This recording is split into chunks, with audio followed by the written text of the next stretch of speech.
Hi Mr. Weber and Mr. Lul. Today I will be exploring the ways in which the significance of place is represented in Kim Scott's That Dead Man Dance.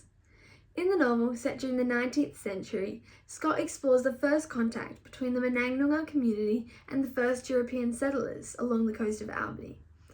While place traditionally refers to a physical location, in That Dead Man Dance it takes on a much deeper meaning.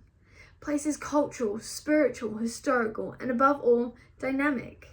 It is not just a backdrop for events, but an active force that shapes conflict, relationships, and identity. For the Monang Noongar people, place is sacred. Their relationship spans tens of thousands of years of knowledge and tradition.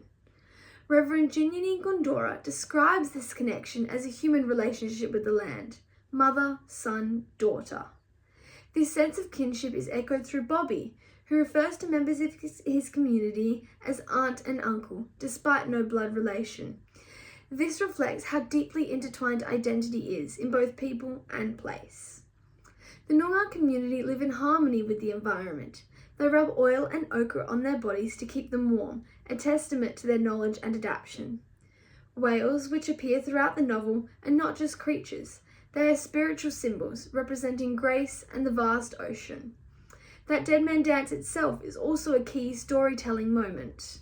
Bobby first sees the dance as a young child. He mimics it, learns it, and later leads it, adding his own interpretation. The dance tells the story of the colonial arrival, as if dead men had come back from the dead.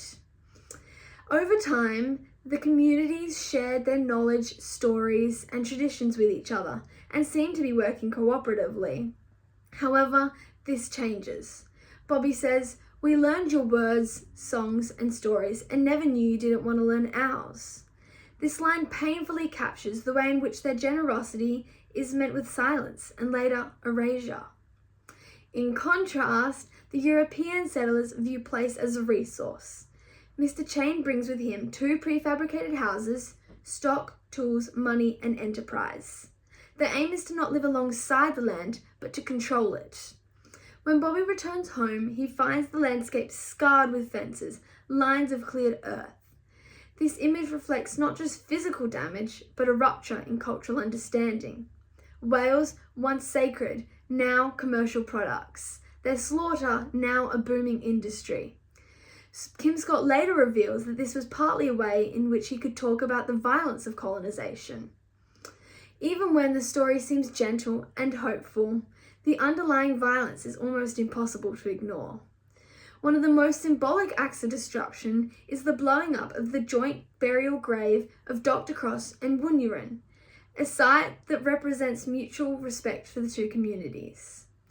Its destruction in the name of colonial expansion reveals how little regard was given to the Indigenous community's connection to land. Place is a multifaceted idea. It describes community, connection, place, and the animals which live on there. For the Monang Noongar community, they have a deep spiritual and emotional connection to the land. It shapes their cultural identity, it supports their strong community, and it holds their stories. In contrast, the European settlers have no ancestral or spiritual ties to the land. They view it as a blank canvas, something that can be bought, sold, and transformed. Through this, Kim Scott represents Australian history in a way that which acknowledges both the first hopeful contact and later the violence of colonisation. Through the novel, place is both a point of connection and later a site of deep cultural loss. Thank you.